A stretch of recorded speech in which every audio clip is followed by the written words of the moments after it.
Imagine a small rural village in Iraq in the middle of the night in 2003. A man is hiding inside an underground hole, its entrance covered with styrofoam. And suddenly, the streetlights in the entire village go out, and hundreds of US soldiers begin sweeping through the town. As the troops reach the farmhouse, a soldier starts to unearth a rope, discovering that it leads to the hidden trapdoor.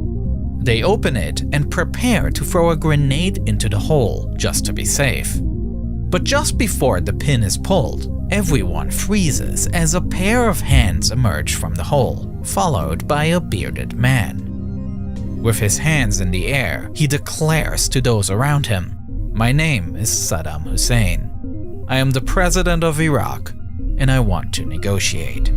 Ladies and gentlemen, we got him. Whether you've heard the story of Saddam's hiding place because of the countless memes circulating online, or whether you lived through this time and think you remember it, I doubt you ever heard the full story. And so for this video, I will be exploring just that. This is how Saddam Hussein was found. The hunt for Saddam began with the invasion of Iraq in March of 2003. My fellow citizens, at this hour, American and coalition forces are in the early stages of military operations to disarm Iraq, to free its people, and to defend the world from grave danger. The US had started a coalition to overthrow the Iraqi president, and the reason they presented to the world for doing so was that they claimed Saddam was hiding weapons of mass destruction. There is no doubt that Saddam Hussein now has weapons of mass destruction. A claim that would later turn out to be false. You know, when we first got in there and started looking around and didn't find anything, you get that kind of sinking feeling that, uh-oh. The invasion itself went fast, as the United States, along with troops from the UK, Australia, and Poland, fought their way to the capital city of Baghdad, which fell just 3 weeks after the initial invasion. But still, the troops were not able to find the Iraqi president, Saddam Hussein. To the very heart of Baghdad, US tanks and troops finally arrive, spelling the end to the Iraqi regime. The next task, to hunt down the men who fought and defended this city for a fortnight. And in the middle of a public square in the city, American forces join Iraqis near a massive statue dedicated to Saddam, whose rule has come to an end. And to declare their victory, American soldiers place an American flag over the face of the statue. This was much to the dismay of the Iraqi citizens who had gathered with them, as raising an American flag seemed to represent the US controlling the Iraqi people. And after realizing the image this created, the soldiers quickly replaced their flag with an Iraqi one, and then the statue was toppled. But though his likeness was brought to the ground, the real Saddam was still at large. Locating him and other high-ranking members of his regime became a top priority for the US military. And to keep track of the targeted former officials, a special deck of playing cards is created that features the 52 most wanted officials. This way, soldiers who regularly play games during breaks will be able to easily pick up high-value targets and recognize the faces of those on the hunt. And Saddam Hussein remains priority number 1, the ace of spades, along with his sons Uday and Qusay right below him. In the skies and on the ground, they have one order: to find Saddam. The word is he never stays in one place for more than a few hours, constantly on the move, probably by car. Several months pass after the fall of Baghdad, and many targets are found and apprehended. But none of them lead the US to where Saddam or his sons are hiding. To gather more information, a $15 million bounty was placed on each brother, and a $25 million bounty was put forth for Saddam. Senator, is today's $25 million on the head of Saddam going to change anything? With a reward of $25 million, American troops are increasingly confident that they will soon have the ace in their pack. And this incentive gives the American military the exact break they had been looking for, as 4 months after the start of the war, a man enters a military base in Mosul claiming that he is sheltering Uday and Qusay in his home. Almost unable to believe it, troops are dispatched the next day to the man's house, located in Mosul, the second largest city of Iraq. And to their surprise, Saddam's sons, Uday and Qusay, are actually inside the building, hiding in a mansion that is now being surrounded by US troops. And as the brothers are not willing to come quietly, gunfire breaks out. The US troops retreat and call in reinforcements. Not only do they get additional manpower, but also a missile strike is called on the house the brothers are hiding in, destroying most of the house. And after the dust is cleared, soldiers are able to enter the house, but the brothers had already been killed. Everybody agrees that it would have been better if the brothers had been captured alive. I would never consider this a failure. Our mission is to find, kill, or capture. Even though it is perhaps unlikely his sons would have given any information to the Americans about where Saddam is hiding, with both of them gone, the road to finding him remains unclear. But what the raid on the safe house did is it triggered Saddam to release a sign of life himself, as an audio tape surfaces and is broadcast, on which Saddam can be heard mourning the loss of his two sons. The existence of this tape confirms that Saddam is still alive. And the other thing this whole situation showed is that the bounty had resulted in someone coming forward and providing helpful information. Secretary Powell today approved the payment of $30 million reward to the individual who provided the critical piece of information. Therefore, the US decides to pay the full reward to the informant, $30 million in addition to being relocated to the United States. Their hope is that once Iraqi citizens see that the US is serious about their bounties, it would encourage more people to step forward with information. We're trying to look for Saddam Hussein. We have his two sons and we already took care of them, but we need Saddam Hussein. We're urging the Iraqi people to help us out any way that they can. There's no shortage of information, but with a $25 million reward on offer, much is unreliable. But as the months roll by with many unsuccessful raids to capture Saddam, it begins to seem less and less likely that anyone will come forward. 3 civilians were shot during last night's raid, innocent victims of this frantic search. An elite secretive unit known as Task Force 20 is leading the hunt. There is no clear indication tonight that his capture is imminent. The Americans are not about to apologise for all of this. A trail of destruction left in the wake of the special task force that's hunting down Saddam Hussein. With many of the raids leading to absolutely nothing, the focus again shifts, and the US military puts their attention towards completing the deck by tracking down prior officials from Saddam's regime. Several high-ranking officials that worked directly under Saddam were captured, with the hope that they might be able to provide information. Surprisingly though, none of them can point to their former president's hiding place. And while the bulk of the military remained focused on hunting targets from the deck of cards, one staff sergeant, Eric Maddox, decides to go into a completely different direction. Maddox realizes that the targets they are focused on represent the old regime that had fallen from power. These are people that were given positions because they were related to Saddam, and so their power came from him. Right now, what Saddam needs is people with the power to protect him, and that can only come from one place: his bodyguards. While in power, Saddam had a system of personal protection comprised of 3 different tiers. The outermost level of guards were assigned to fixed locations, such as his various palaces across the country. Above them was a level of guards that would travel ahead of Saddam to secure locations in various areas. And finally, above these guards were the Hamaya, the innermost layer of elite guards, those who would stay with Saddam at all times. Maddox theorizes that these guards are likely the ones currently protecting Saddam, and in order to find them, he begins his work in Tikrit, Saddam's hometown. Tikrit had already been thoroughly searched, and it is largely believed that Saddam isn't hiding here. However, it is still a hotbed for another family group, the Al-Muslids.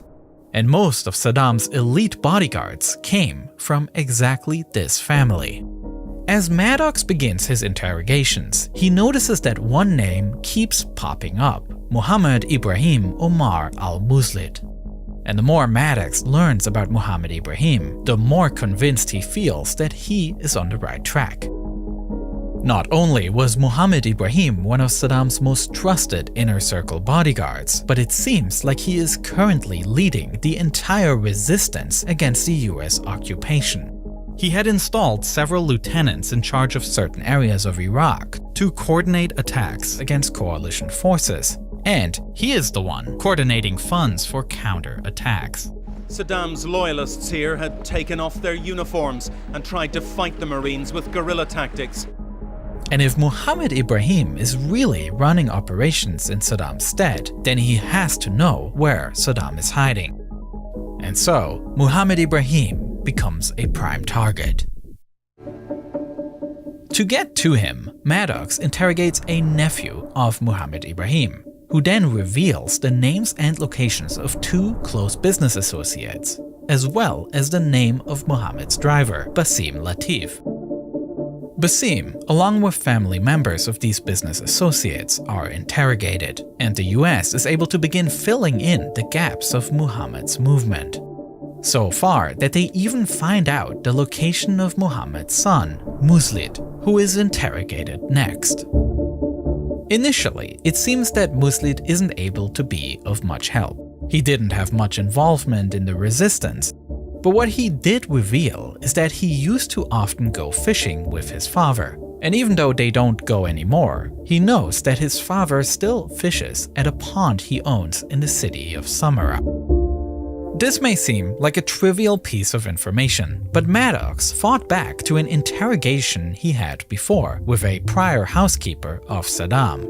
He remembers that the housekeeper had mentioned that Saddam loved masgouf, a type of fish that is popular in Iraq.